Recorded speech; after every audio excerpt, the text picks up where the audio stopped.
Oke, saya ingin minta tanggapan Mas Zainal Arifin. Bagaimana Mas Zainal?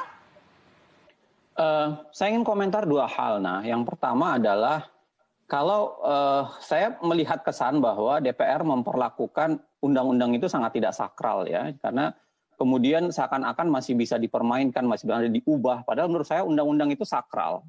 Kenapa sakral? Karena Anda bisa bayangkan dengan undang-undang itu orang bisa dibunuh gitu, dan pembunuhan ini itu sah gitu, orang bisa dirampas hak asasinya dan itu sah gitu. Itu yang pertama. Yang kedua adalah saya melihat ada kesan negara dalam hal ini DPR itu kayak melakukan mistifikasi terhadap proses-proses yang seharusnya tidak mistifikatif gitu.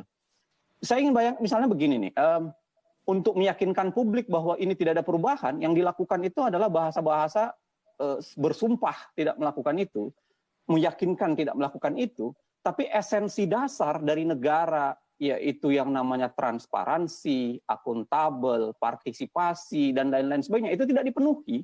Padahal itu sebenarnya elan utama dari cara untuk membuat orang percaya bahwa tidak ada perubahan dari yang naskah 905 ke 812. Jadi bukan dengan sumpah, bukan dengan kata-kata, bukan harusnya deeds bukan words gitu. Jadi sesuatu yang harusnya bisa tersampaikan. Dan yang ketiga, saya mendapat kesan bahwa seakan-akan ini kalau saya umpamakan kayak mencuci piring gitu. Kayak piring yang harusnya bersih dan disajikan kepada rakyat Indonesia itu kemudian dibiarkan dikotorin di awalnya. Lalu seakan-akan mengatakan silahkan ke Mahkamah Konstitusi untuk mencucinya.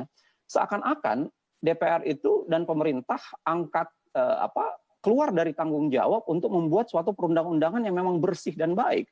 Dan yang keempat, kalau kelihatan betapa joroknya proses itu, ya, maka saya ingin mengatakan bahwa ada hal yang luar biasa jangan-jangan. Dan itu membuat, jangan salahkan kalau publik kemudian menaruh curiga bahwa memang ini ada apa-apanya, ada pesanan di belakangnya, atau ada apa sesuatu yang kemudian membuat DPR mengubahnya secara tergesa-gesa, tidak transparan, akuntabel, dan lain-lain sebagainya.